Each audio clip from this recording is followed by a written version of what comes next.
Themi në transmetim të drejt për drejt të nderuar shikues dhe në lidhje të drejt për drejt nga Bukureshti, unë kam kënaqësinë që të kem avokatin Makis Hoxha, me të cilin do të flasim shkurtimisht. Makis, të falenderoj dhe të përshëndes. Përshëndetje, vetëm një shpjegim vogël, jam këshilltar imigracioni dhe as jurist dhe as avokat fatkeqësisht, sepse nuk i kam studimet në këtë, edhe se jam një pasionuar, thjesht për saktësim për publikun. Po, të falenderoj për këtë ndërhyrje. Makis, ajo që ka ndodhi në Galati, duket sikur është regjistruar tashmë si incidenti më i rënd që prej fillimit të konfliktit mes Rusisë dhe Ukrainës.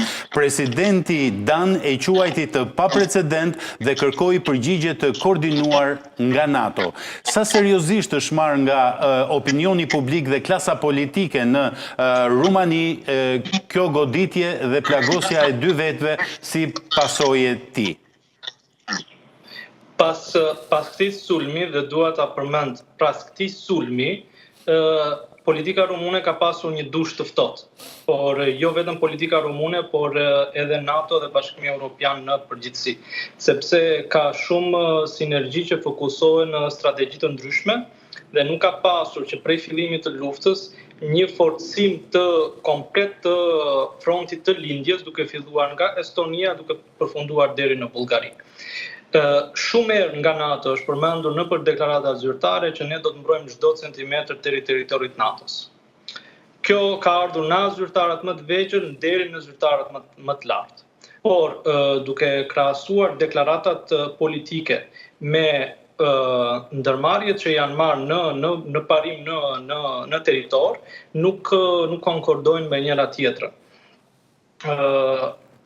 Bashkimi Evropian ka nëpërmjet programit SAFE ka miratuar një buxhet prej 150 miliard dollarësh për gjitha vendet e Bashkimit Evropian për të furnizuar me armatime. Rumania është përfituesja e dytë e këtyre fondeve me rreth 16 miliard dollar dhe sot në darkë priten të firmosen kontratat e fundit nëpërmjet këtij mekanizmi financiar, por nuk është bërë më shpejt sepse duhet kuptojmë që këto teknologji nuk kanë ekzistuar para 5 vjetësh, 7 vjetësh që ushtria rumune të jetë e përgatitur. Ushtria Ukrainës ka mësuar duke luftuar, learning by doing. Dhe shumë nga këto pajisje që janë sisteme anti-drone të gjeneratës fundit që janë porositur nëpërmjet këtij mekanizmi, pritet të vinë në Rumani mbas 2 vitesh. Sot, mbasi mbaroi mbledhja e Këshillit të Sigurisë Kombëtare, nuk u vendos aktivizimi i artikullit 4 të tratatit të NATO-s, të nenit 4, por u kërkuan nga NATO një bashkëpunim më i ngushtë dhe u kërkuan disa armatime që vendet NATO i kanë në stok, pra i kanë në bilancet e tyre dhe ata mund t'i dërgojnë me urgjencë në Rumani. Do të përmendur vetëm një sekond që presidenti Dan ka konfirmuar që ka folur me zotin Stoltenberg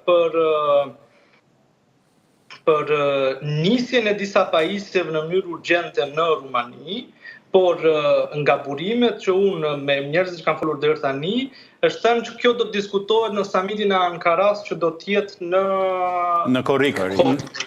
Në Korrik në Ankara, po.